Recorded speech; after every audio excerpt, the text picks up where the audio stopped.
चलिए, घटना चक्र में शुद्ध और अशुद्ध की जो श्रृंखला चल रही थी उसी के आगे आज इसका पार्ट 2 है ना। शुद्ध और अशुद्ध वाक्य का पार्ट नंबर 1 यूट्यूब पे अपलोड हो चुका है, आप लोग देख लीजिएगा।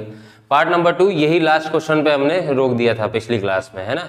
आज हम इसी के आगे चर्चा करेंगे, ठीक है। पहला, हाँ कल हुई थी, लेकिन कल जो है हिंदी की क्लास नहीं थी, कल हुई थी, कल मैथ्स की क्लास हुई थी। तो जो है इसी के आगे चर्चा करेंगे, ठीक है। पहला सवाल आपका ये दे रखा है कि पूज्यास्पद व्यक्ति का सम्मान करना चाहिए। दक्षिण भारत के लोग हिंदीतर भाषी हैं। सुरेखा ने गीत की 2-4 कड़ियां गाई और अब परीक्षा प्रणाली बदलनी चाहिए। इस प्रश्न में आपको क्या बताना है कि इसमें से अशुद्ध वाक्य कौन सा है। अब आप बताइए कौन सा अशुद्ध वाक्य है, जल्दी से, मोबाइल साइलेंट कर लो। कौन सा है? पहला अशुद्ध है, बाकी सब शुद्ध है। तो पहले में अशुद्ध क्या है? पूज्यास्पद। क्यों? ये क्या लिखा जाता है? या तो आप पूज्य लिख दीजिए या पूजनीय लिख दीजिए, है ना। तो हमने आपको यहाँ पे बताया भी था कि या तो ये पूज्यास्पद होना चाहिए, या तो ये पूज्य लिखना चाहिए, और या फिर इसको क्या लिखना चाहिए? पूजनीय, है ना। बात समझ में आ गया कि नहीं? ठीक, तो उसका क्या करना चाहिए? सम्मान करना चाहिए, ठीक है। ये हो गया। चलिए अगले प्रश्न पे चलते हैं। अगला प्रश्न ये है, अगला प्रश्न है हमारा कि यहाँ मीठे पानी का एक कुआं है, 1 रुपए में कितने पैसे होते हैं? आज रेणु देवी का व्याख्यान होगा और साधु को भिक्षा दो। इन चारों वाक्य में आपको ये बताना है कि कौन सा वाक्य शुद्ध है, ठीक है। अशुद्ध नहीं बताना, कौन सा वाक्य शुद्ध है वो आपको बताना है। जल्दी से देखिए और बताइए। लास्ट वाला सही है? लास्ट वाला तो गलत है, पूरी तरह से गलत है, क्योंकि यहाँ साधु ऐसे नहीं लिखा जाता है। मैंने आपको बताया था साधु होता है, छोटी की मात्रा होती है, तो ये तो पहले गलत हो गया। हाँ, ये वाला सही है। इसमें क्या गलत है? वही बात पहले भी बता चुका हूँ कि 1 रुपया होता है, और इसमें तो गलत, यहाँ पर मैंने पहले सही लिख दिया था। एक्चुअली में ये कुआं ही होता है, ठीक है। छोटे ऊ की मात्रा होती, पहले मैंने वही लिखा था, लेकिन वहां पे प्रश्नों में क्या दिया हुआ है? बड़े ऊ की मात्रा, ठीक। तो यहाँ ये गलत हो गया। चलो अगले प्रश्न पे चलते हैं। चलिए अगला प्रश्न आपका जो है आपके स्क्रीन पर, ठीक। क्या है? इसके बावजूद भी हमसे हिंदी लिखने में क्या हो जाती है? बहुत भूल हो जाती है। और दूसरा है आपका, इसके बावजूद भी हमसे हिंदी लिखने में बहुत भूलें हो जाती हैं, ठीक। और तीसरा है कि इसके बावजूद भी हम लोगों से हिंदी लिखने में बहुत भूल हो जाती है। और चौथा है कि इसके बावजूद भी हम लोगों से हिंदी लिखने में बहुत भूलें हो जाती हैं। अब आप हमें ये बताइए कि इसमें से कौन सा वाक्य शुद्ध है, ठीक है। आपका समय शुरू होता है अब। नहीं, एक ही सही है। तीसरा और पहले का क्या मतलब है? या तो तीसरा सही है या पहला सही है। हाँ, थर्ड वाला। कितने लोग इस बात से सहमत हैं? अच्छा, कई सारे सहमत हैं, ठीक। तुम पहला, ये अलग ही जाता है, ये भीड़ से एकदम अलग रहता है ना। ये इसीलिए इससे प्रश्नों को पूछने में बहुत मजा आती है हमको, क्योंकि भीड़ जिधर जा रही होती है एकदम उससे अलग। कभी कभी चल लिया करो, फायदा होता है। लेकिन फिर भी आज भीड़ के साथ ना चल के तुमने बेहतर किया, परंतु गलत तुम इस बार भी रहे, है ना। और पूरी भीड़ भी इस बार क्या रही? गलत रही। आपका सिर्फ जो सही है पूरी तरह से वाक्य, वो सही है चौथा वाला। कौन सा वाक्य सही है? चौथा वाला। अब चौथा वाला क्यों सही है? सुनो पहले।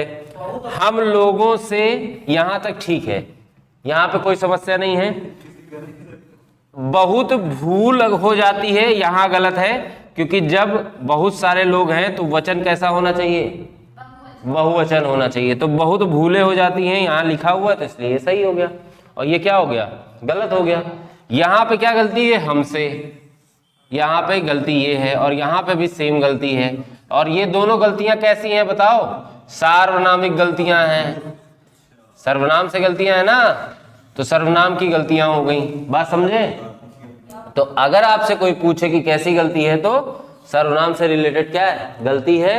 और कौन सा वाक्य सही है? तो चौथा वाक्य सही है। समझ में आ गया? चलो अगले प्रश्न पे चलते हैं फिर इसी बात पे। चलिए अगला प्रश्न आपको आपकी स्क्रीन पे फिर से नजर आ रहा होगा, जो कि करिया करिया पेन से लिखा गया है ना, मतलब मार्कर से। चलिए जरा ध्यान दीजिए। भारतवर्ष के अतीत में कई निर्दयी शासक हुए।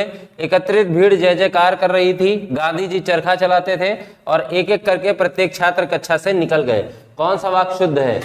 जल्द से बताइए। तीसरा वाला, पहला वाला सही है। कितने प्रतिशत लोगों को ये लगता है कि पहला वाला सही है? हाँ, तीसरा सही है। वाह, इस बार तुम एकदम बेहतरीन काम कर ले गए और तुमने बहुत सही बताया। तीसरा वाला सही है। तो चलो भैया ये भी बता दो कि पहले दूसरे और चौथे में का गलती है? इसमें गांधी जी में तो नहीं, कोई नहीं, वो ठीक है, उससे कोई मतलब नहीं। चाहे ऐसे लिखा हो चाहे ऐसे लिखा हो, नहीं नहीं कोई बात नहीं, वो सब ठीक है। आगे बताइए। हाँ, तो टिकुली लगा देते। एक एक करके प्रत्येक छात्र कक्षा से निकल गए। यहाँ गलती क्या है? यहाँ गलती ये है कि पहले तो बोला एक एक, है ना, और उसके बाद फिर बोला क्या? प्रत्येक। या तो एक एक कह लेते चाचा, या प्रत्येक प्रत्येक कह लेते। दोनों जो है शब्द एक ही वाक्य में उपयोग करना ठीक नहीं था।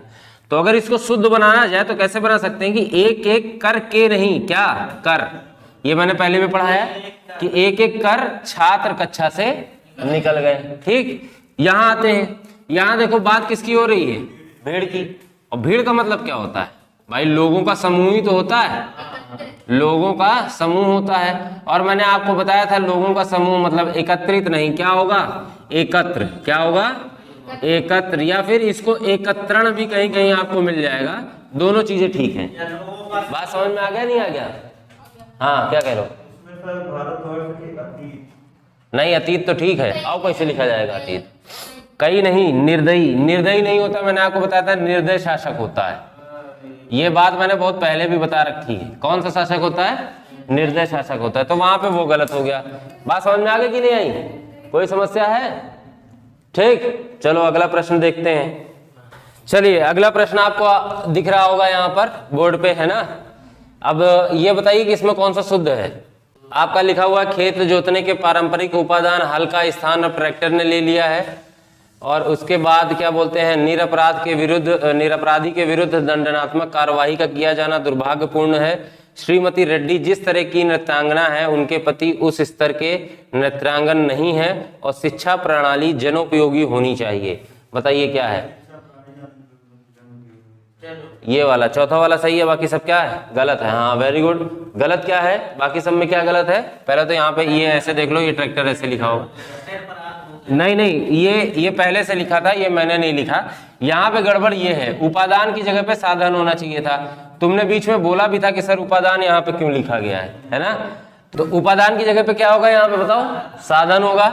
उसके बाद निरपराधी मैंने पहले भी बताया नहीं होता है। क्या होता है इसकी जगह? निरपराध होता है। और उसके बाद श्रीमती रेड्डी जिस तरह की नृत्यांगन है तो ठीक है, लेकिन आदमी के लिए नृत्यांगना नहीं यूज होता। क्या यूज होता है? नर्तक। क्या यूज होता है? नर्तक, है ना। तो उसके बाद नर्तक नहीं, नर्तक, ठीक है ना। और उसके बाद शिक्षा प्रणाली जनोपयोगी होनी चाहिए, ये सही है, ठीक है। नर्तक, हाँ, इसकी जगह नचनिया ना लिखने लगा। समझ में आया कि नहीं आया? ठीक है, तो ठीक, चलो अगला प्रश्न देखते हैं। चलिए अगला प्रश्न देखते हैं शुद्ध और अशुद्ध वाक्य में। अगला प्रश्न क्या है? कहाँ चला गया? गायब हो गया क्या? ये मैंने पीछे लिख रखा है। 35 क्वेश्चन है घटना चक्र का। यूपीआरओ प्री में 2014 में पूछा गया यह सवाल है। लिखा हुआ है कि देखो फूलों पर भौरे भिनभिना रहे हैं। अगला है देखो फूलों पर भौरे गुंजार कर रहे हैं। उसके बाद है देखो फूलों के ऊपर भौरे गुंजारते हैं। और चौथा है देखो फूलों के ऊपर भौरे भिनभिना रहे हैं। अब आपको इसमें यह बताना है कि कौन सा वाक्य शुद्ध होगा। बाकी के सब जो है गलत होंगे। दूसरा सही होगा। हाँ, दूसरा सही होगा। दूसरा सही इसलिए होगा क्योंकि देखो यहाँ पे कोई टेंशन नहीं है। भौरे क्या करते हैं? गुंजार ही करते हैं। करते हैं कि नहीं करते हैं? तो भौरे गुंजार कर रहे हैं, ये पूरा सही है। यहाँ गलत क्या हो गया ये बताओ? फूलों के ऊपर। फूलों के ऊपर नहीं वाक्य होता, फूलों पर ही होता है, हम अक्सर बोलते हैं। और उसके बाद यहाँ देखो तो फूलों के ऊपर, ये तो सीधे सीधे गलत। दूसरा भिनभिनाना गलत, क्योंकि भिनभिनाता कौन है? मक्खी भिनभिनाती है। समझ में आया कि नहीं? मक्खी हूं मैं, मक्खी है पिक्चर। आगे देखो, देखो फूलों पर भौरे भिनभिना रहे हैं, फिर यहाँ गलत हो गया ये, तो ये पूरा गलत है। सिर्फ सही क्या है बोलो? दूसरा सही है, ठीक है। चलो अगला प्रश्न देखते हैं। चलिए अगला प्रश्न आपको क्या दे रखा है, अगला दिया हुआ है आपको, इसमें यह बताना है कि कौन सा वाक्य शुद्ध है। पहला दिया है कि पृथ्वीराज चौहान ने यदि राजनीतिक चातुर्य का परिचय दिया होता तो आज भारत का इतिहास कुछ और ही होता। दूसरा दे रखा है कि गिलास ऊपर तक दूध से ठसाठस भरा हुआ था। तीसरा है कि प्रबुद्ध विद्यार्थियों को शिक्षक का केवल संकेत मात्र ही पर्याप्त होता है। और चौथा है कि शिक्षक ने विद्यार्थियों को आतंकवाद के ऊपर निबंध लिखने का आदेश दिया। देखो अगर किसी व्यक्ति ने इससे पहले यहाँ पे क्लास ध्यानपूर्वक करी होगी तो इसमें क्या गलती है क्या नहीं है ये पकड़ में आसानी से आ जाएगा। बताओ कौन सा वाक्य इसमें सही है? तीसरा सही है। मतलब हवा हवा में बातें हो रही हैं, यहाँ केवल भी लिखा हुआ है, मात्र भी लिखा हुआ है, तो ये तो बिल्कुल ही गलत कर देना चाहिए था तुमको। हालांकि एक बात और सुन लो, प्रबुद्ध कभी भी विद्यार्थी नहीं होते हैं। विद्यार्थी हमेशा क्या होते हैं? मेधावी होते हैं। क्या होते हैं? मेधावी। और केवल और मात्र, मान लो यहाँ पर आपको ना भी पता हो तो केवल और मात्र एक ही वाक्य में आ गए हैं तो गलत तो वैसे ही हो जाना चाहिए था। पहला वाला सही है, पहला वाला, हाँ पहला वाला बिल्कुल सही है। किसने बताया है? तुमने बताया है। अच्छा वेरी गुड। गिलास के ऊपर तक दूध से ठसाठस भरा हुआ है, ये कोई मतलब ही नहीं है ना, ये सब फर्जी लिखा हुआ है। गिलास ऊपर तक दूध से भरा हुआ था, बात खत्म हो जाती।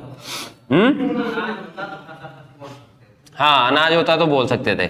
शिक्षक ने विद्यार्थियों को आतंकवाद के ऊपर क्या आतंकवाद पहले लिखा होगा फिर उसके ऊपर निबंध लिखेंगे। हाँ क्या है यहाँ पे गलत है, आतंकवाद पर निबंध लिखने को कहा था। जैसे गाय पर निबंध, गाय हमारी माता है हमको कुछ नहीं आता है। नंबर देने वाला भी कहेगा फिर बैल तुम्हारा बाप है, नंबर देना पाप है। समझ आए कि नहीं है? बहुत बचपन में ये सब होता था। चलिए अगला प्रश्न आपको ये दे रखा है। अब आप ये बताइए कि इसमें कौन सा वाक्य जो है वो शुद्ध है। चलिए बताइए। थर्ड, हाँ तीसरा सही है, बाकी सब क्या है? गलत है। बाकी सब में गलत क्या है? भर, यहाँ पूरी रात भर कोई मतलब ही नहीं था, है ना। सारी रात भर, है ना, सारी रात जागता रहा तो ठीक था, और मैं पूरी रात में जागता रहा ये तो मतलब ही नहीं है ना। ठीक है, तो ये तीसरा वाला क्या है? सही है। बस आज आपकी हिंदी की क्लास यहीं तक है। इसके आगे हम लोग आगे डिस्कस करेंगे नेक्स्ट क्लास में। और ऑनलाइन जो भी विद्यार्थी इस वीडियो को देख रहे हैं, यदि उनको अच्छा लगे तो कृपया लाइक शेयर और सब्सक्राइब अवश्य कर दें। इसके आगे के प्रश्न आपको पार्ट 3 में देखने को मिलेंगे। तब तक के लिए धन्यवाद। जय हिंद।